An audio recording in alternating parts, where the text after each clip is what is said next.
Ramesh Dubai कमाने के लिए गया था क्योंकि उसके माता पिता पर बहुत सारा कर्ज था। 4 साल बाद रमेश वहां से वापस लौटा तो उसे बहुत तेज भूख लगी थी। इसलिए वह अपने गांव के पास ही एक ढाबे पर गया।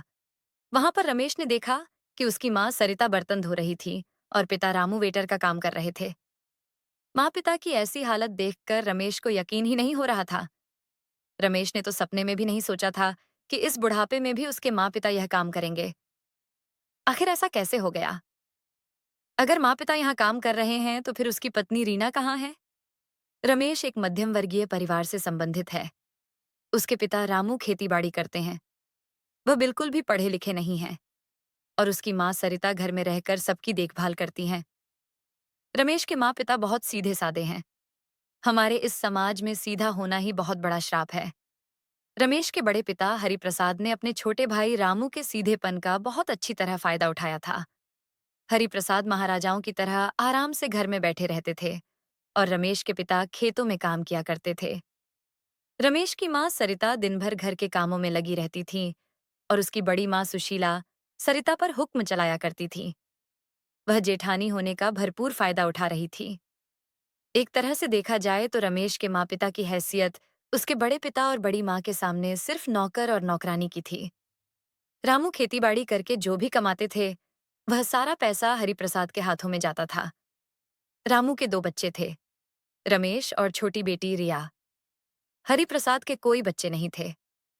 रिया और रमेश धीरे धीरे बड़े हो रहे थे। रामू के पास इतने पैसे नहीं थे कि वह अपने बच्चों को प्राइवेट स्कूल में पढ़ा सके। इसलिए रमेश और रिया दोनों सरकारी स्कूल से अपनी पढ़ाई कर रहे थे। पढ़ाई में दोनों बहुत अच्छे थे। रिया स्कूल के साथ साथ घर के कामों में अपनी माँ का हाथ बटाया करती थी। रिया 12वीं तक पढ़ाई करके घर में बैठ गई और रमेश का भी स्नातक पूरा हो गया था। एक दिन सरिता ने रामू से कहा, सुनो जी, अभी तो हमारे हाथ पैर चल रहे हैं। हम जल्दी से अपनी बेटी रिया की शादी कर देते हैं। आखिर अब वह 23 साल की हो गई है। फिर उसके बाद रमेश की भी कर देंगे। तो रामू बोले, सरिता, मैं क्या करूं? मैं खुद ही कभी कभी सोचता हूं। जब से समझदार हुआ था तब से और आज तक सिर्फ कमाया ही है। फिर भी मेरे हाथ पूरी तरह से खाली हैं। जब तक बाबूजी जिंदा थे तब तक सारी कमाई उनके हाथ में जाती थी और अब जब बाबूजी नहीं रहे तो सारी कमाई बड़े भैया अपने हाथ में रखते हैं। मेरे पास तो कुछ भी नहीं है। तो फिर मैं अपनी रिया बेटी की शादी कैसे करूं? मेरी तो कुछ समझ में भी नहीं आता। सरिता बोली, रिया की शादी में कम से कम 2-2.5 लाख रुपए तो लगेंगे ही ना? वह हम कहाँ से लाएंगे? देखिए, मुझे कुछ नहीं पता। हमें रिया की शादी तो करनी पड़ेगी।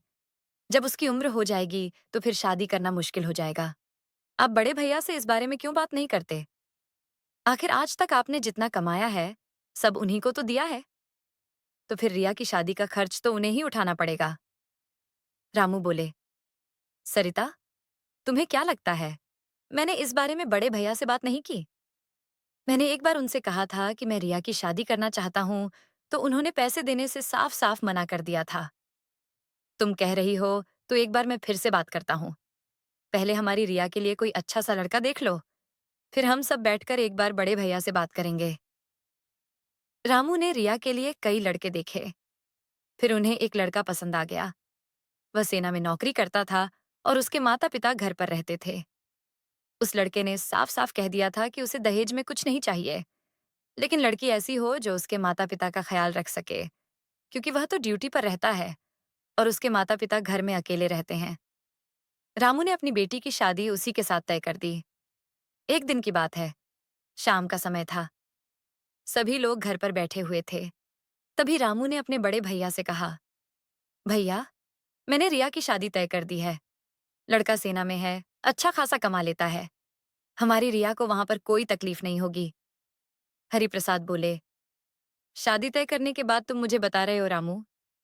किसी खेतीबाड़ी करने वाले लड़के से शादी कर देते तो अच्छा था।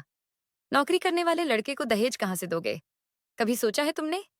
मेरे पास तो इतने पैसे नहीं हैं जो मैं फालतू में बर्बाद करूं। रामू बोले, कैसी बातें कर रहे हो भैया?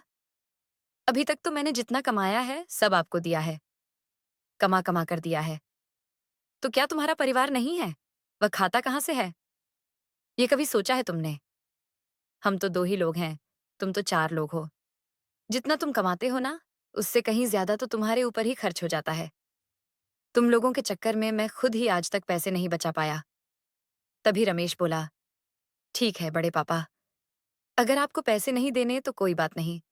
हम लोग अपने खेत का एक टुकड़ा बेच लेंगे, उससे अपनी बहन की शादी कर देंगे, लेकिन उसकी जिंदगी हम बर्बाद नहीं होने देंगे। रमेश के मुंह से यह सुनते ही उसकी बड़ी माँ सुशीला तुनक कर बोली, तुम लोगों के पास कौन सा खेत है जो तुम लोग बेच लोगे? सारा खेत तो हम लोगों के नाम है और हम उसे बेचने की तुम्हें इजाजत नहीं देते। ये सुनते ही रामू के पैरों तले से जमीन खिसक गई। कैसी बातें करते हो बड़े भैया, खेत तो हम दोनों के नाम था ना? हरि प्रसाद बोले, नहीं रामू, खेत तो तुम्हारे नाम कभी था ही नहीं। जब बाबूजी जिंदा थे तभी मैंने उनसे साइन करवा लिए थे। सिर्फ इस घर में तुम्हारा आधा हिस्सा है, उसके अलावा किसी चीज पर तुम्हारा कोई हिस्सा नहीं है। रामू ने पूछा, तो फिर बड़े भैया, आज तक जो मैं खेती कर रहा था वह किसके खेत में कर रहा था? हरिप्रसाद बोले, रामू, तू अपने खेत में काम नहीं कर रहा था, बल्कि मैं अपने खेतों में तुझसे मजदूरी करवा रहा था। रामू और सरिता आज अपने आप को बहुत छला हुआ महसूस कर रहे थे कि कैसे उसके बड़े भाई ने उसको पूरी तरह से बर्बाद कर दिया। अब रामू और रमेश को कुछ भी समझ में नहीं आ रहा था कि वह अपनी बहन रिया की शादी कैसे करें। और फिर 20 दिन बाद शादी का मुहूर्त था। तब रामू ने कहा, रमेश, मैं एक काम करता हूँ, बड़े भैया से उधार ले लेता हूँ। खेती तो मैं करता ही हूँ, उसी में कटवाता रहूंगा। रमेश कुछ नहीं बोला। रामू ने जैसा कहा था उन्होंने वैसा ही किया। अपने भाई से 2.5 लाख रुपए लिए रिया की शादी करने के लिए, और रिया की शादी उन्होंने बहुत अच्छी तरह से कर दी। रिया अपने ससुराल में बहुत खुश है, लेकिन यहाँ पर उसके बड़े पापा और बड़ी माँ ने मिलकर रामू और सरिता का जीना हराम कर दिया था। वे दोनों रामू और सरिता को बहुत परेशान करने लगे। ये सब देखकर रमेश को बहुत गुस्सा आता था। कई बार ऐसा होता था कि रमेश का उसके बड़े पापा और बड़ी माँ के साथ झगड़ा हो जाता था, क्योंकि रमेश अपने माता पिता का अपमान बर्दाश्त नहीं कर पा रहा था। रमेश थोड़ा बहुत जो भी कमाता था, उसी से उसके घर का खर्च चल रहा था। रमेश मन ही मन में सोच रहा था कि उसे कुछ तो करना होगा, जिससे वह रिया की शादी में लिया हुआ कर्ज उतार सके और अपने माता पिता को बड़े पापा की इस बंधुआ मजदूरी से आजाद करा सके। रमेश का एक दोस्त था जो दुबई में रहता था। रमेश ने उससे बात की कि वह वहां जाकर नौकरी करना चाहता है। तो रमेश के दोस्त ने कहा, ठीक है, मैं अपने मालिक से बात करता हूँ और फिर उसके बाद तुम्हारे वहां आने का इंतजाम करवाता हूँ। ये सुनकर रमेश को थोड़ा सा सुकून मिला था, लेकिन इस सब में लगभग 2 महीने का समय लगने वाला था। रमेश सोच रहा था कि अगर वह इस घर से चला गया तो उसके माँ पिता अकेले कैसे रहेंगे। कोई तो होना चाहिए जो उनका साथ दे सके, बड़े पापा और माँ के रूप में बैठे दानव से बचा सके। रमेश उसी गांव की एक लड़की रीना से प्यार करता था, जिसका उस दुनिया में कोई नहीं था। रमेश ने रीना को अपने दुबई जाने के बारे में बताया, तो रीना बहुत परेशान हो गई और कहने लगी, रमेश, तुम चले जाओगे तो फिर मैं कैसे रहूंगी? इस पर रमेश ने कहा, रीना, मैं अपने माँ पिता और तुम्हें अकेला छोड़कर जाना नहीं चाहता, लेकिन क्या करूं, जाना तो पड़ेगा ही। इसीलिए मैंने एक फैसला किया है। तुम्हारे ऊपर कोई जोर जबरदस्ती नहीं है। अगर तुमको सही लगे तभी हाँ कहना। रीना ने कहा, बताओ रमेश, क्या फैसला लिया है तुमने? रमेश बोला, रीना, मैं बहुत अच्छी तरह से जानता हूँ, मेरे अलावा तुम्हारा इस दुनिया में कोई नहीं है। मैं चाहता हूँ कि दुबई जाने से पहले हम दोनों कोर्ट में शादी कर लें। मैं 4 साल तक के लिए दुबई जाऊंगा। तब तक तुम मेरे माता पिता के साथ रहना और उनका ख्याल रखना, साथ में अपना भी। अब तुम बताओ रीना, क्या तुम मेरे इस फैसले में मेरा साथ दोगी? रीना ने इस शादी के लिए तुरंत हाँ कर दी, और फिर 1 हफ्ते बाद रीना और रमेश ने कोर्ट मैरिज कर ली। रमेश ने अपने माँ पिता को सब कुछ बता दिया था इस शादी के बारे में।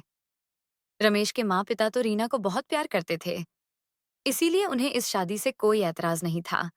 लेकिन उसकी बड़ी माँ और बड़े पापा कुछ नहीं जानते थे। जब वह शादी करके घर आया तो सरिता ने दोनों की आरती उतार कर घर में अंदर आने के लिए कहा। जैसे ही वह दोनों घर के अंदर आए, तभी एक कड़कती हुई आवाज सुनाई पड़ी, ये सब क्या लगा रखा है? तुम्हारी हिम्मत कैसे हुई इस लड़की से शादी करने की? मैंने तो तुम्हारे लिए लड़की पहले से ही देख रखी थी और तुम इससे शादी करके आ गए। एक बार हमें बताना भी जरूरी नहीं समझा। तुम सबके सब अभी के अभी अपना सामान पैक करो और निकल जाओ मेरे घर से। अपने बड़े भैया की बातें सुनकर रामू को बहुत गुस्सा आ गया। इस बार रामू ने अपनी आवाज को ऊंचा करते हुए कहा, बड़े भैया, बहुत हो गया। अब और नहीं। आपको याद है ना, इस घर में हमारा भी अधिकार है और हम लोग इस घर को छोड़कर कहीं भी नहीं जाएंगे। आपने मेरे साथ और मेरी पत्नी के साथ जो किया, मैंने सब कुछ बर्दाश्त कर लिया। लेकिन अब अगर आप मेरी बहू या बेटे के साथ ऐसा कुछ भी करेंगे, तो मैं बर्दाश्त नहीं कर पाऊंगा। इतना सुनते ही हरिप्रसाद का पारा सातवें आसमान पर चढ़ गया और उन्होंने रामू के गाल पर एक थप्पड़ जड़ दिया। रामू, तुम्हारी हिम्मत कैसे हुई मुझसे ऊंची आवाज में बात करने की? मैं तेरा बड़ा भाई हूं, तू ये कैसे भूल गया?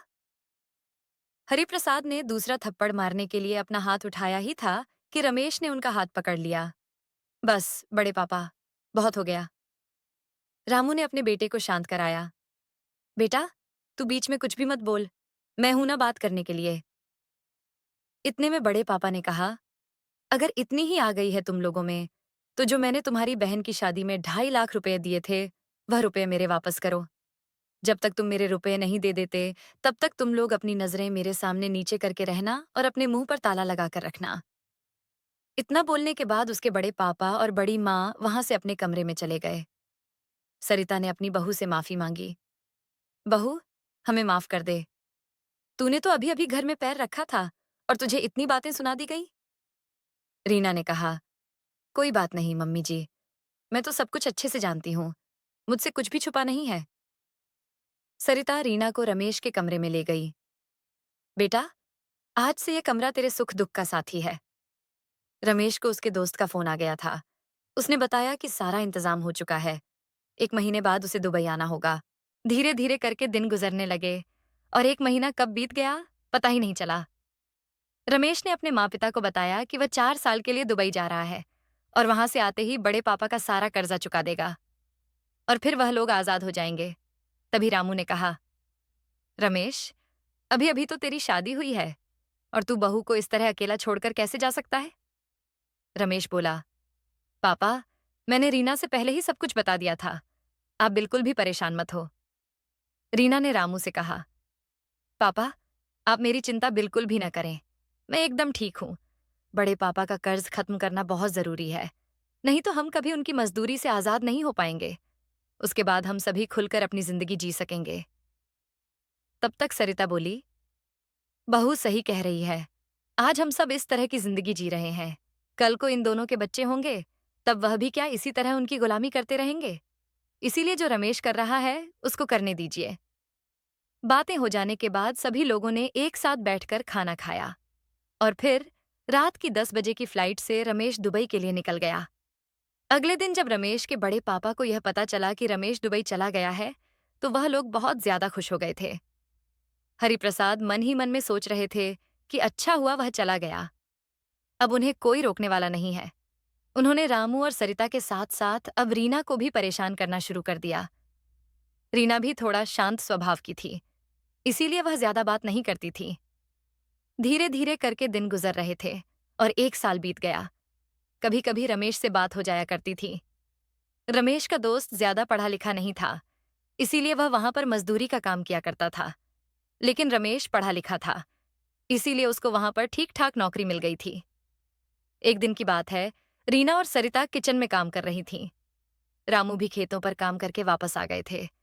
हरि प्रसाद बोले, तुम लोग मेरी बात ध्यान से सुनो। धीरे धीरे करके 1 साल गुजर गया और तुम्हारे बेटे ने कुछ भी नहीं भेजा है। इसीलिए हम लोगों ने सोचा है कि रीना घर के काम करेगी और तुम लोगों के लिए मैंने एक ढाबा ढूंढ कर रखा है, जिस पर तुम दोनों काम करने जाओगे। रामू बोला, बड़े भैया, कैसी बातें कर रहे हो? मैं तो ढाबे पर काम कर सकता हूँ, लेकिन सरिता वहां पर कैसे काम कर सकती है?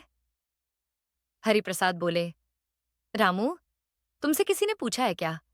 मैं तुमसे कुछ पूछ नहीं रहा हूँ, बल्कि तुम लोगों को बता रहा हूँ कि कल से तुम्हें वहां पर काम पर जाना है और अगर कल से तुम लोग ढाबे पर काम करने के लिए नहीं गए, तो तुम्हारा खाना पीना बंद कर देंगे। हम लोग फिर देखते हैं कौन आएगा तुम्हें खाना खिलाने के लिए। 2 दिन भूखे पड़े रहोगे तो तीसरे दिन अपने आप तुम्हारी अक्ल ठिकाने पर आ जाएगी और मुझसे जबान लड़ाने की कोशिश भी मत करना। रामू को अपने बड़े भैया की बात सुनकर बिल्कुल भी अच्छी नहीं लगी थी। अब तक सरिता घर में काम कर रही थी, तो रामू कुछ नहीं कहता था। लेकिन एक ढाबे पर जाकर बर्तन धोना, ये बिल्कुल भी अच्छा नहीं लग रहा था रामू को। अगले दिन सरिता ढाबे पर काम करने के लिए नहीं गई, तो हरिप्रसाद बहुत ज्यादा नाराज हो गए। उन्होंने अपनी पत्नी से कहा, जाओ, आज रात का खाना नहीं बनेगा, उन लोगों को बता दो। 2 दिन बीत गए थे। बड़े पापा और बड़ी माँ ने घर में खाना नहीं बनने दिया।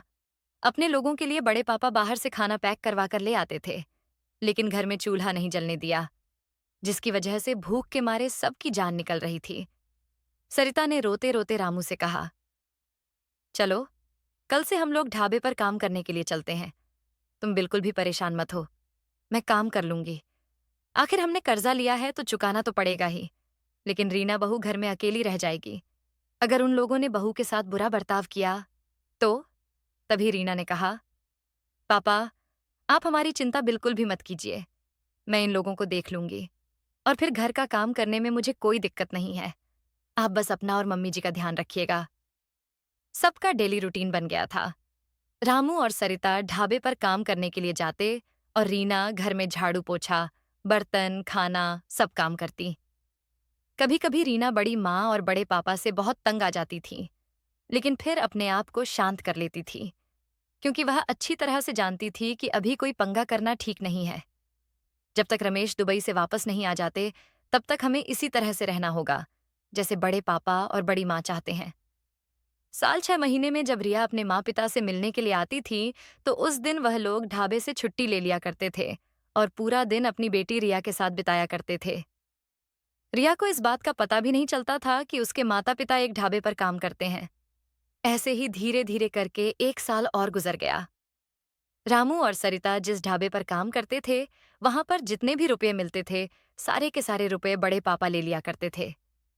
कभी कभी रामू और सरिता सोचते, काश 1 महीने के रुपए हमारे पास रह जाते, तो हम भी अपने लिए कुछ तो ले पाते, अपनी बहू के लिए कुछ ले पाते। लेकिन ऐसा 2 सालों में कभी नहीं हुआ। इतना काम करने के बावजूद भी कभी कभी रामू, सरिता, रीना को खाना नहीं मिलता था, तो वह लोग पानी पीकर काम चला लिया करते थे। उन्हें तो बस इंतजार था दुबई से रमेश के वापस आने का। और धीरे धीरे करके इसी इंतजार में 4 साल गुजर गए। अब रामू, सरिता और रीना रमेश से मिलने के लिए बेचैन होने लगे थे, क्योंकि 4 साल का समय पूरा हो गया था। इसीलिए उनको अब रमेश का इंतजार था। रमेश ने फोन करके बताया कि 1 हफ्ते बाद वह घर वापस आ रहा है। ये सुनकर सभी लोग बहुत खुश हो गए। किसी को इस बात का अंदाजा भी नहीं था कि रमेश 1 हफ्ते नहीं, बल्कि 2 दिन बाद आ रहा है। इन 4 सालों में रामू और सरिता ने जितना भी कमाया, वह सारा पैसा हरिप्रसाद के हाथों में गया। रमेश ने जब अपने माता पिता को इस तरह से काम करते हुए देखा, तो उसकी आंखों में आंसू झलक आए, और वह सब कुछ समझ गया था कि उसके जाने के बाद वहां क्या हुआ होगा। रमेश ने खाना नहीं खाया और चुपचाप वहां से उठकर अपने घर के लिए निकल गया। जब वह अपने घर पर पहुंचा, तो उसने देखा रीना बड़े पापा और बड़ी माँ के लिए खाना लगा रही थी। जब उन लोगों ने खाना खा लिया, तो थोड़ा सा खाना बड़ी माँ की थाली में रह गया था। तो उन्होंने रीना से कहा, इस खाने को तुम खा लेना, फेंकने की जरूरत नहीं है, और खाना खाने के बाद अपना काम निपटाकर जल्दी से मेरे रूम में आ जाना। मेरे पैर बहुत ज्यादा दर्द हो रहे हैं, इसीलिए थोड़ी देर मेरे पैर दबा देना। फिर उसके बाद छत पर कपड़े पड़े हैं, उन्हें उतार कर रख देना। रमेश मन ही मन में सोच रहा था, सारा काम तो रीना कर रही है, तो फिर बड़ी माँ के पैर दर्द कहाँ से होने लगे। आज उसे बहुत अफसोस हो रहा था कि उसने जाने से पहले रीना से शादी क्यों की। वहां से आने के बाद उसे शादी करनी चाहिए थी। कम से कम रीना को यह सब तो नहीं झेलना पड़ता। उसने तो कभी सोचा भी नहीं था कि वह लोग रीना को इस तरह से परेशान करेंगे। रमेश ने दरवाजा खटखटाया। अंदर से बड़ी माँ की आवाज आई, रीना, जाकर दरवाजे पर देख, कौन आया है जो दरवाजा खटखटा रहा है। रीना ने जाकर दरवाजा खोला, तो सामने रमेश को देखकर रीना फूट फूट कर रोने लगी। उसे तो यकीन ही नहीं हो रहा था कि उसका रमेश उसके सामने खड़ा है। रमेश ने घर के अंदर आकर रीना को गले से लगा लिया, और बहुत देर तक रीना रमेश के गले लगकर रोती रही। तभी अंदर से बड़ी माँ की आवाज आई, रीना, कौन आया है। रीना ने कहा, कोई नहीं बड़ी माँ, वह मांगने वाली आई थी, मैंने उसे भेज दिया। मांगने वाली का नाम सुनते ही बड़ी माँ बोली, चले आते हैं मांगने के लिए, कुछ काम धाम तो करना नहीं होता है, फ्री में ही सब कुछ मिल जाए, थोड़ी सी भी शर्म नहीं आती। थोड़ी देर बाद वह अपने आप शांत हो गई। रीना और रमेश अपने रूम में चले गए। रीना ने रमेश को यहाँ का सारा हाल सुना दिया। रमेश ने मन ही मन में सोच लिया था कि बड़ी माँ और बड़े पापा को अब सबक तो सिखाना पड़ेगा।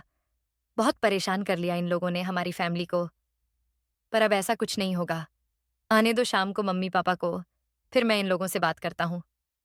रीना किचन में रमेश के लिए चाय बनाने गई तो उधर से बड़ी माँ की आवाज आई। रीना, किचन में क्या कर रही हो?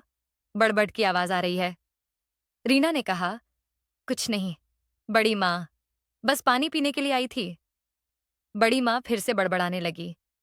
चैन से सोने भी नहीं देती, कटकट करती ही रहती है। रीना रमेश के लिए चाय लेकर गई। रमेश ने कहा, रीना, तुम्हारे हाथ की चाय पीकर सारी थकान खत्म हो गई। बहुत अच्छा महसूस हो रहा है अपने घर आकर। रमेश ने जानबूझकर नाटक करते हुए कहा, अच्छा रीना, ये बताओ, मम्मी पापा कहाँ पर हैं? दिखाई नहीं दे रहे। रीना को समझ में नहीं आ रहा था कि वह रमेश को क्या बताए, और अगर बताए भी तो कैसे बताए कि मम्मी पापा ढाबे पर काम करते हैं। रमेश ने रीना से फिर कहा, बताओ ना रीना, मम्मी पापा कहाँ हैं? दिखाई नहीं दे रहे। रीना, सही सही बताओ, क्या बात है? मम्मी पापा कहाँ पर हैं? रीना ने मन ही मन में सोचा कि मैं ही बता देती हूँ कि मम्मी पापा कहाँ पर हैं, क्योंकि एक ना एक दिन तो रमेश को यह सब पता चल ही जाएगा कि उसके मम्मी पापा ढाबे पर काम करते हैं। तो फिर क्यों ना मैं ही बता दूं, वह ज्यादा अच्छा रहेगा। रीना ने धीरे धीरे करके पूरे 4 साल की कहानी रमेश को बता दी, और रमेश को यह भी बता दिया कि मम्मी और पापा वहां पर जो काम करते हैं उसकी सारी पेमेंट बड़े पापा वहां से लेकर आते हैं। मम्मी पापा के हाथों में कुछ नहीं जाता। ये सुनकर रमेश को बहुत गुस्सा आ गया। रमेश ने अपने दोस्त को फोन किया और उससे कहा कि वह पुलिस स्टेशन में फोन करके अपने मामा को उसके यहाँ पर भेज दे। रमेश के दोस्त ने पूछा, क्या हुआ रमेश, सब ठीक तो है ना? रमेश ने सारी कहानी अपने दोस्त को बता दी। उसके बाद रमेश के दोस्त ने अपने मामा को फोन किया और उन्हें सब कुछ बता दिया। फिर उसके मामा रमेश के घर पर पहुंच गए।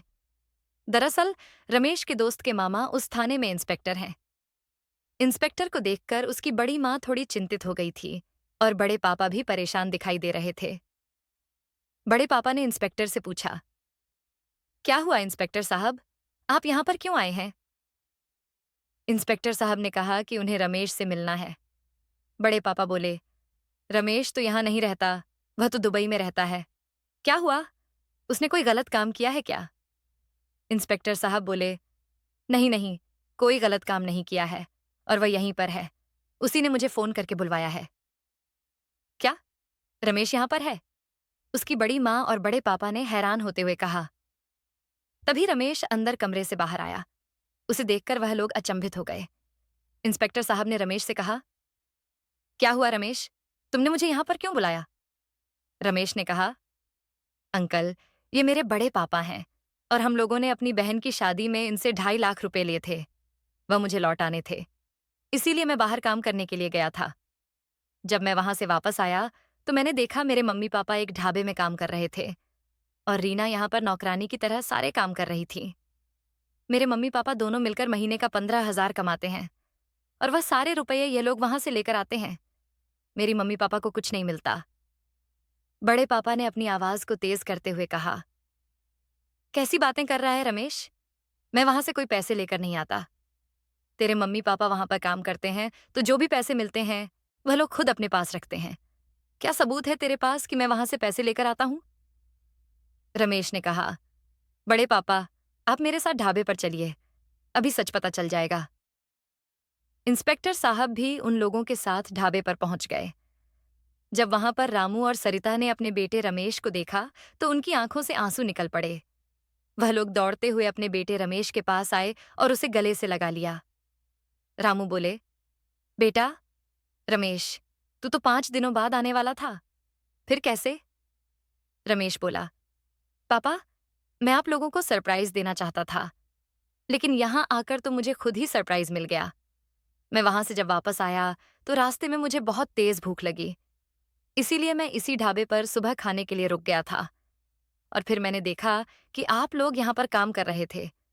उसके बाद मैंने खाना नहीं खाया और चुपचाप यहाँ से घर चला आया। रामू ने पूछा, बेटा, ये इंस्पेक्टर साहब तेरे साथ क्या कर रहे हैं?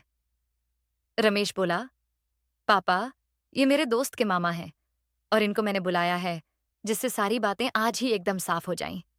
अब आप मुझे यह बताइए कि आपको यहाँ पर काम करते हुए कितना समय हो गया और आपको यहाँ पर कितने रुपए मिलते हैं और वह रुपये कौन लेकर जाता है? रामू जी बोले, बेटा, छोड़ ना उन बातों को। अब तू आ गया है ना, तो सब ठीक हो जाएगा। रमेश थोड़ा गुस्से में बोला, पापा, कुछ भी ठीक नहीं होगा। पहले आपसे जो पूछा है वह बताओ।